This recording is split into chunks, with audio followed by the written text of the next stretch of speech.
Hey guys, welcome back to another edition of Inside EIP.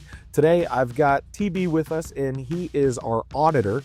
For anybody that doesn't know what an auditor is, I'm going to have him explain his job. I think it's a really important piece of our business. I know since he started doing what he does, it's made huge improvements for our agents. So I'm excited to get into it today. So we're going to jump right in. All right.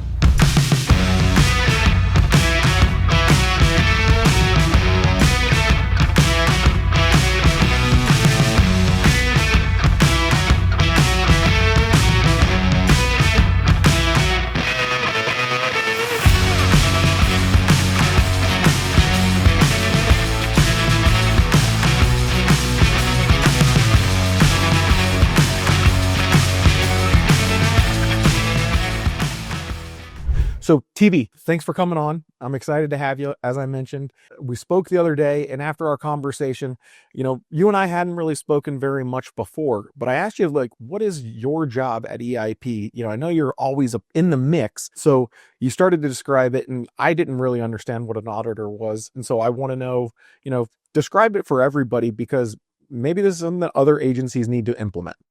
Absolutely, Curt. First thing first, thank you for having me.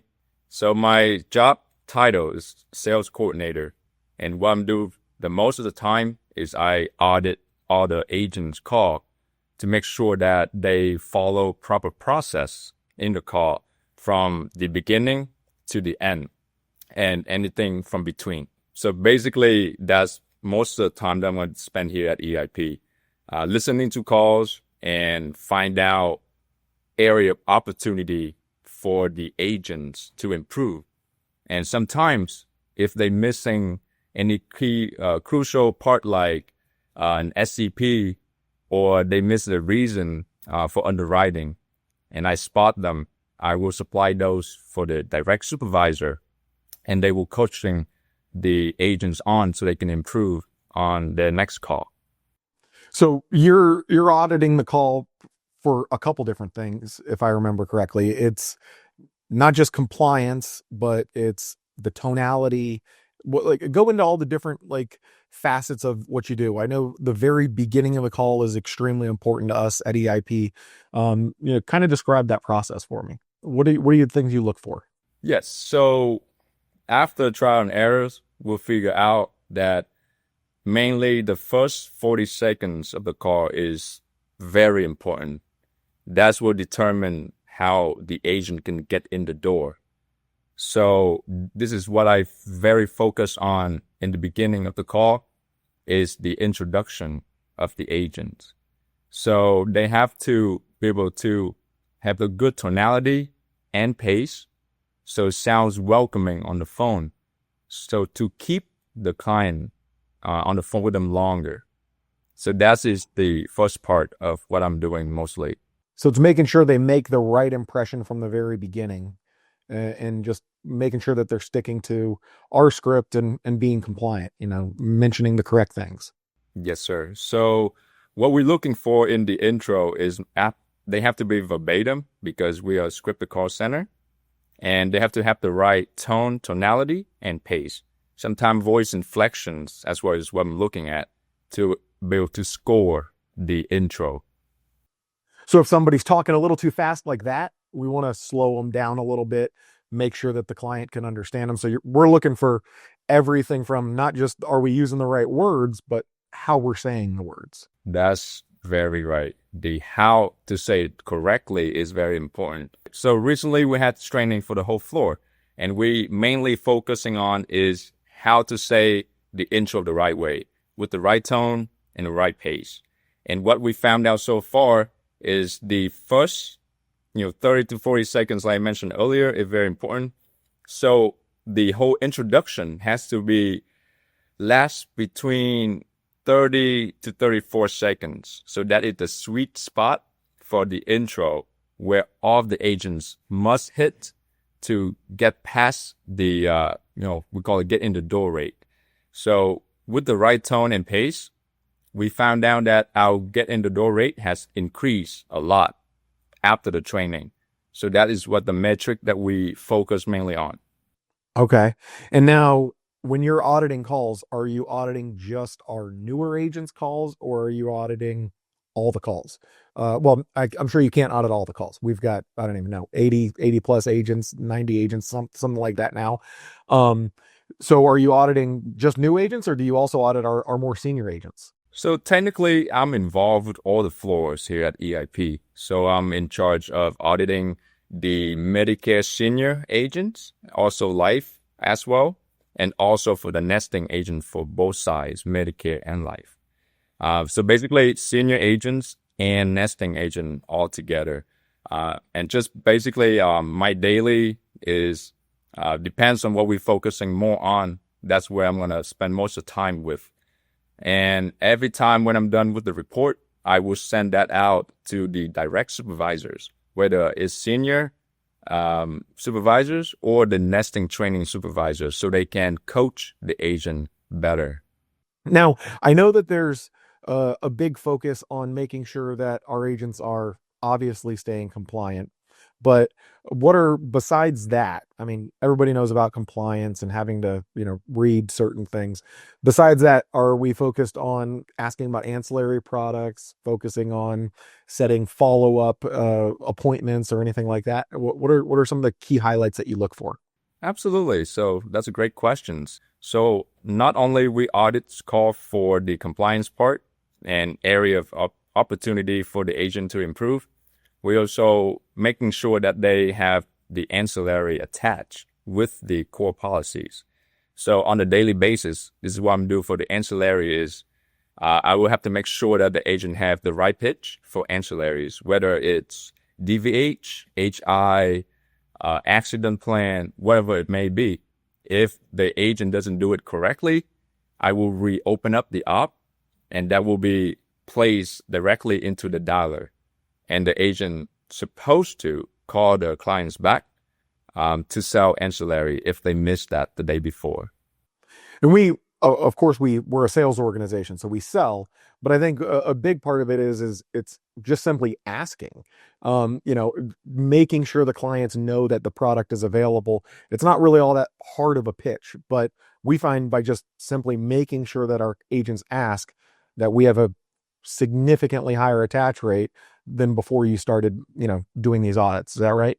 Absolutely, yes. So our ancillary rate has increased from about 30% attachment up to over 50% now after we implement the audits. So basically, we just have to get the agent to get used to asking for the ancillary products to include it. That way, they can get everything done correctly. So you can have it in the script all day long, and you can talk about the script, and people are supposed to follow the script and memorize it. But if they're not, kind of double checking to make sure that they do it, we're missing about half of our overall ancillary. So besides that, are we making sure that they do, different follow-ups, or is it if somebody misses a sale, if somebody, loses a deal, are you looking at those as well to see how they lost the deal and kind of give them feedback as well? Oh, yeah. So that's part of what I'm doing as a auditor. Like we mentioned earlier, I would have to look for, the special enrollment period that the agent missed. Or, for example, if they go through any health questions for underwriting for a messed up product, and they determine that the carrier won't accept it, but however, they make a mistake by not checking the right underwriting guide, I will spot that and bring that back to the direct supervisor so they can coach the agent on. What happened next is the agent supposed to call the client back and explain the situation and potentially fix a problem for them. Okay. So it's like, are you diabetic and taking 3 heart medications, and some carriers will accept 2 and some won't accept, any or something along those lines. And so maybe you'll pick that out and go, hey, by the way, they could go with carrier XYZ. Exactly, something like that. So I'll give you a little more example is because we do both Medicare Advantage and Medicare Supplement. A biggest part with Medicare Advantage is finding the right enrollment period. So if we can be able to help the client or not. And most of the time, we have system in play that will assist the agent on making that decision. However, sometimes they overlook certain thing and miss, certain SCP that is available that we can use that, basically can make the sales right now instead of waiting until AEP to follow up. So those are missed opportunity that I can catch and supply to the supervisor to get the problem fixed. And to your example too is an underwriting guy. So I'm also in charge of making of the underwriting guy here as EIP for both Medicare and Life. So I'm very familiar with how the carrier will accept certain conditions. Based on the call audits, call recording that I've listened to, if they make a mistake by, determine, hey, we can't do anything for you right now because you're not healthy enough, I will tend to catch dough and supply it to the supervisor as well. Okay. So, I mean, and that's huge because if somebody's talking to us, it's because they're shopping, right? They're looking, they have a problem that needs to be solved. And so obviously this is big for us as an organization to be able to obviously make the sale now as opposed to waiting till an annual enrollment period. But it's also huge for the agent themselves or the client, because maybe we're getting them out of a plan that they don't want to be in and they think they're locked in for another year. So, by having that double check, everybody makes mistakes. It happens, but having that second set of eyes on it, I'm sure you catch things like that all the time. Now, besides the auditing, I know you're also a huge part of the culture in the office. Tell me a little bit about that and what you do there. So what drives me the most every day is the energy. That's what I'm looking for. So I'm in charge with what called a spiff. So I'll try to come up with creative spiff for the agents so they can have fun and productive at the same time. And every day I try to do something a little differently.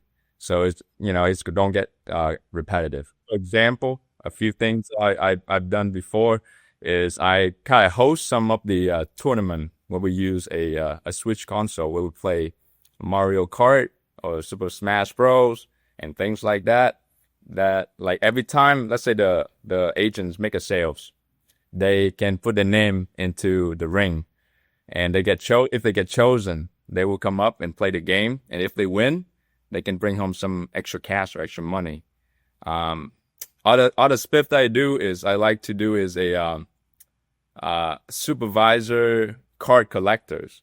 So I print out picture of all the direct supervisor, I put in a blind box, and every time an agent make a sales, they would pick a box. And if they get their supervisors, they get, let's say, $10. If they get someone else supervisor, that's $5. Now they can trade. So that's a trading card game. So they can go talk to other agents who get their own soups, and they can trade together so they can both get $10, if that makes sense. Sure. So it's, a huge part of being on the phone and having the energy and having the tonality that you're looking for as the auditor is if the agents are having a good time, right? And so keeping people motivated. I was in the floor the other day, and I know every time somebody makes a sale, it's a celebration, essentially. There's a cheer. Loud. Everybody got to clap. So another thing on that too, touch on is the jib jab. So we have the jib jab here. So every agent, after they make a sales, there'll be a funny video run on the screen. And then it will announce what kind of product they just sold, and everybody clap for them. My goal is to make it as fun as possible. So I'm trying to get to know the agents a little bit more on the personal level so I can cater it and make it fun for them. So every time they see their sales on the screen, and they have to like it first. So, for example, some agent like, let's say, anime or manga like I do, I would cut some clip from the anime movie, and I post on the screen for them. So every time they see it, it make them happy. And also everybody is going to cheer and clap for them. Other agents, I try to be more funny side of it. So I try to find a funny video, and then I put their head onto the video. That way it looks like they were singing or dancing or whatever it may be.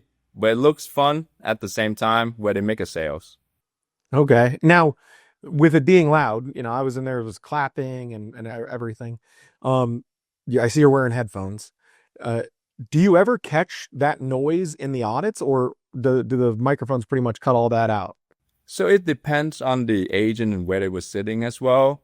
Some agent will have noise canceling headphone that would cut out most of the noise.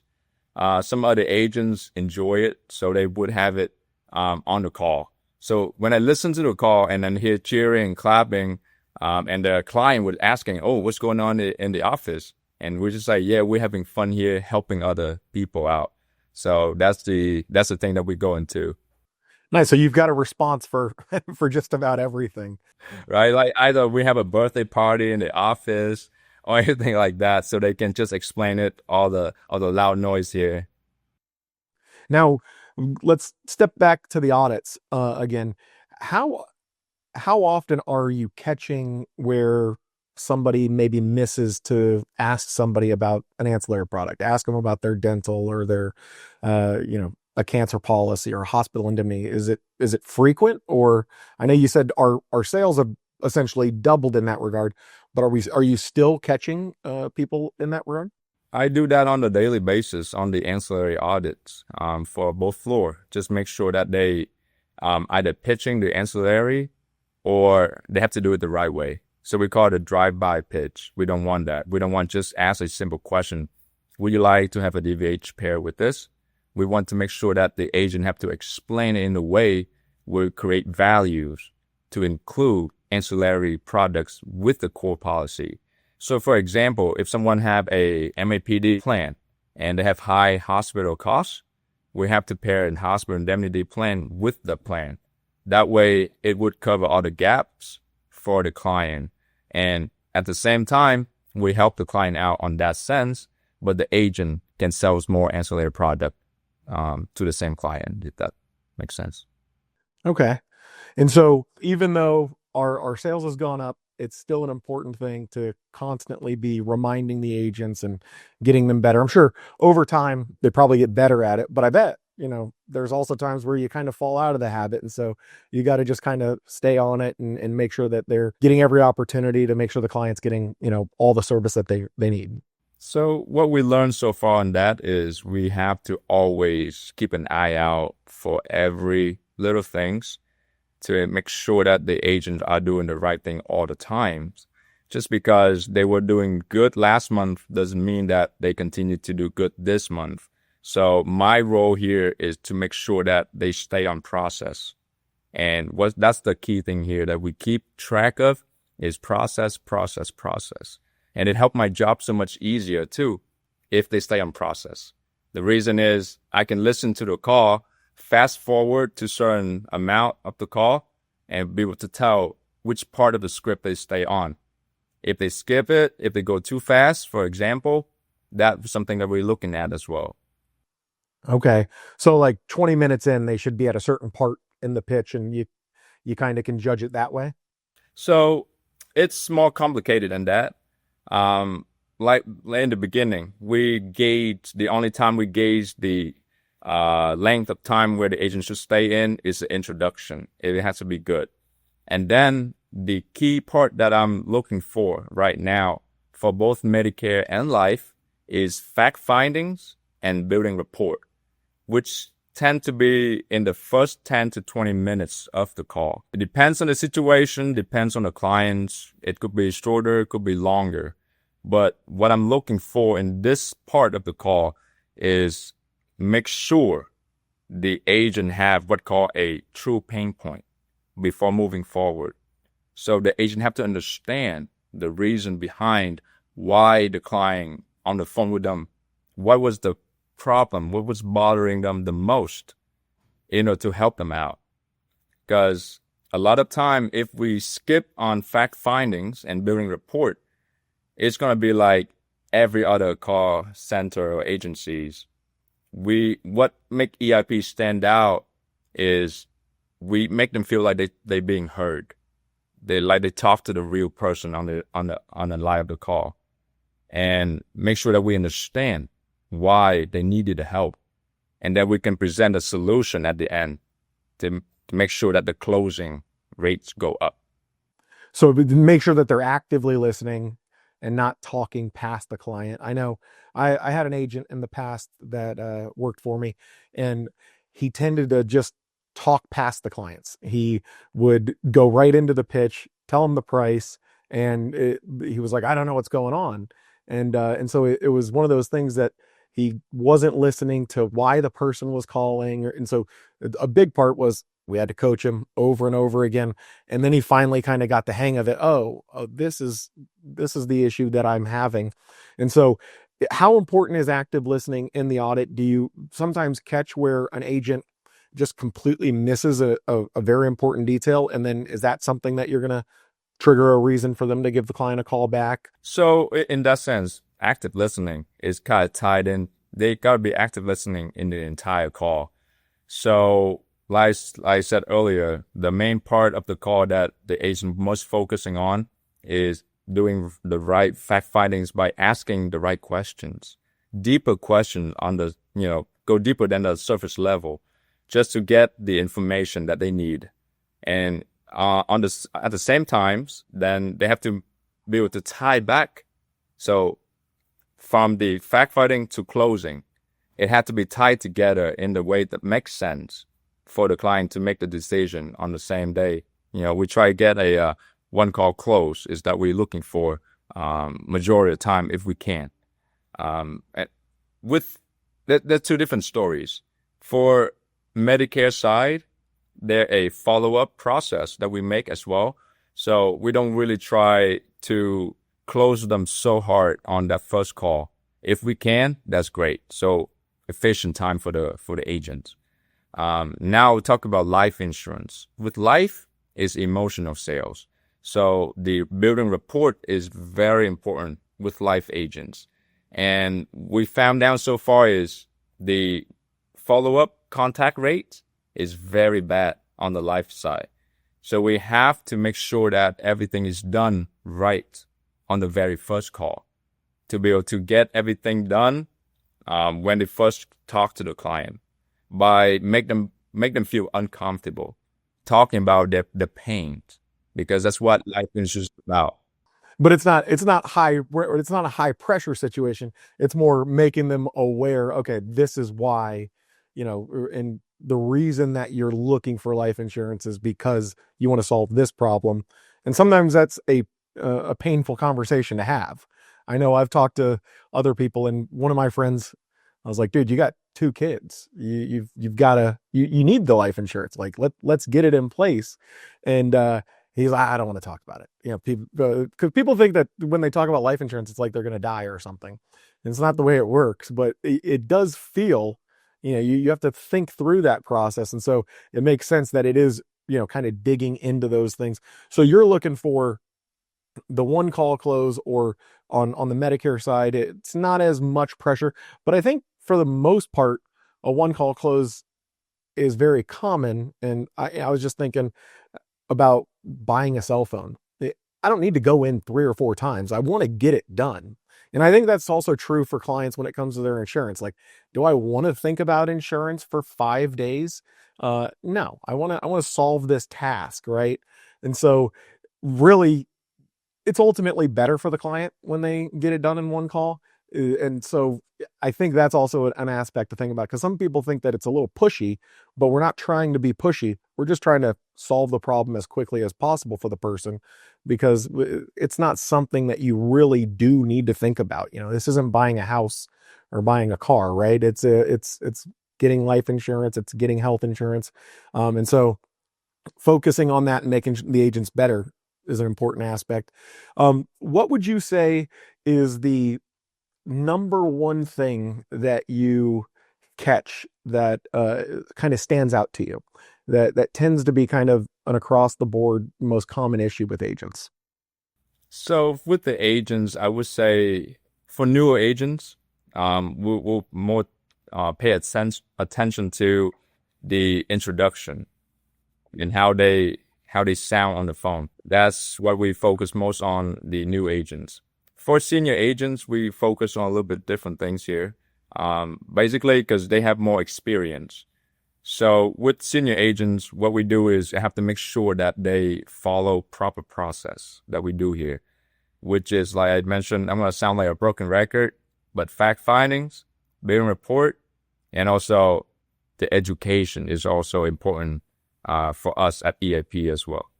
You've talked about education a couple times, and I think one of the habits that people tend to make in this industry is you come across somebody that's already on a Medicare supplement plan G, and they're just shopping based on the price, or you think that that's the case. And all you do is you just go in, okay, you're on a plan G, paying $134 a month. I've got one for $112 or something. I can save you this money. Do we make sure that the agents are still going through the process and not just jumping right into it? Well, this is how the agent to kind of steal the business from other places is, I hear this a lot on the call where the client thanks our agents for spending the time with them on the phone, explain everything, going through education properly. So now the client understands better, and at the same time, building a good relationship with the agents so they can stay on our book of business for a much longer time. Yeah, I think one of the crazy things that, as somebody that's selling insurance every day, coming into the office, talking about it all the time, you can kind of get jaded to it. And so as an agent, you have to kind of remember, this isn't their first, or this is probably the client's first time talking about this subject in a while, right? You just got done talking about it with another client, but this person's their first time talking about it. So teaching people about how Medicare works or something along those lines. So is that a little bit of an issue that you kind of catch down the road, is the agents maybe don't do the correct education process? Or do we educate every client every time? How does that work? Definitely. So we take pride in our education. So we have to make sure that when the clients get on the phone, first they have to understand how Medicare works, and have to understand how the product that we sell will fix the problem that they have. So that's the crucial things there. So that's why education is important. And it needs to be done on every single call. So we don't get them let off the phone if they understand how Medicare even work for them. It doesn't make sense for them to buy any products if they don't know the values of it. So what we try to do here is figure out the problem, the main problem that they need, and we find a solution. Once we can find a solution, the close come naturally. We don't even have to ask for the close. They will ask, what can we do next? We're like, the next step is, let's get you enrolled. Okay, next step is, let's just do the application. So TV, you're the auditor, but how long have you been at EIP? How did you get into this position? Have you ever sold Medicare before, or are you just a good listener? Great question. So I started at EIP here a little bit over 2 years ago as a Medicare sales agent. I had no prior experience in the field. So EIP provided me with all the training necessary to get my license and learn how to sell. After a year on the phone, we started a life department. So I was the life agent number 0 to start with the entire department. And after that, since I have experience on both Medicare and life, they brought me up into a coordinator roles where I can listen to the call. So with prior experience with both Medicare and life, I was able to understand more and point out things that the agents are missing, because I based them on my true experience. Now, TB, I'm sure as you're listening to calls, sometimes you'll hear an agent maybe fumbling around and they don't know where something's at. They don't know where a cheat sheet is or something along those lines, or how to get to an application. Do you ever just pick that out and go, okay, hey, we need to train them not just on the script, but how to find this in the system or how to log into this spot? Is that something that you run into fairly regularly? Absolutely. So that's not going to be spot on the core recording. However, whenever the agents have a problem with the carrier or they need help looking at cheat sheets or underwriting guide, they would just stand up, raise their hands, and most of it, when they see it, would run over and help them to find what they were looking for. Another thing I'm in charge of is making sure that I set up the training and cheat sheet material for both Medicare and life. And then we host it in Salesforce. That way agent will have easy access, which is to click a button where they can get everything that they need to know.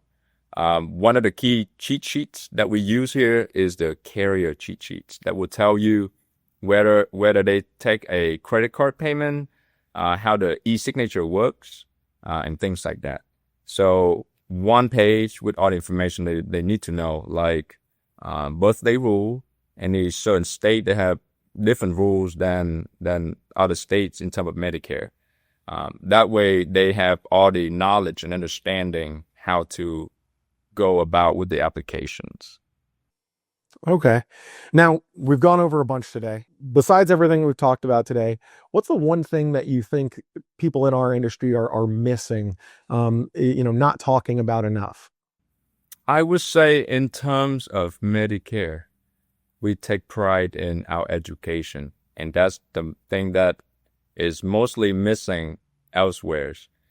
I have experience where when the agents go for low-hanging fruits, where they just present the price and sell the policy that way based on price without knowing about the true problem of the clients and make sure that the client truly understand how Medicare work and how Medicare supplement or advantage will work better in their situation. So I think education is the most thing that got overlooked most of the time. Not here at EIP. We have to make sure that the agents have to cover enough education so that the client feel comfortable and understand everything that we talk about before moving forward. So I feel like that is something that important that most people are missing. I think it is too. And it's easy as somebody that's talking about Medicare every day to just assume everybody has the same knowledge you have. And so to kind of have that perspective, take that step back and make sure that people fully understand, we use terms like SEP and AEP and all, there's all these different acronyms. I feel like the insurance industry just loves to turn everything into an acronym if they could. And so to make sure that they're not using those terms, to make sure they're fully explaining those things is absolutely key. And just remember that the person that you're talking to, this is probably their first time talking about Medicare, maybe ever, or it's the first time they've talked about it in at least a year, because, it's not annual enrollment period all the time. So continuing to educate those clients is absolutely important. TB, this has been great. I really appreciate you coming on, opening up my eyes to the perspective that you have on everything in terms of the auditing. I think it's something that everybody really should be implementing, and not necessarily just as a manager listening to a call, because the managers, they need to be doing a lot of other things, but to have somebody that kind of specializes in it, I think is huge. I think you're an asset here at EIP, and thank you for joining me for this conversation today. Thank you, Curt.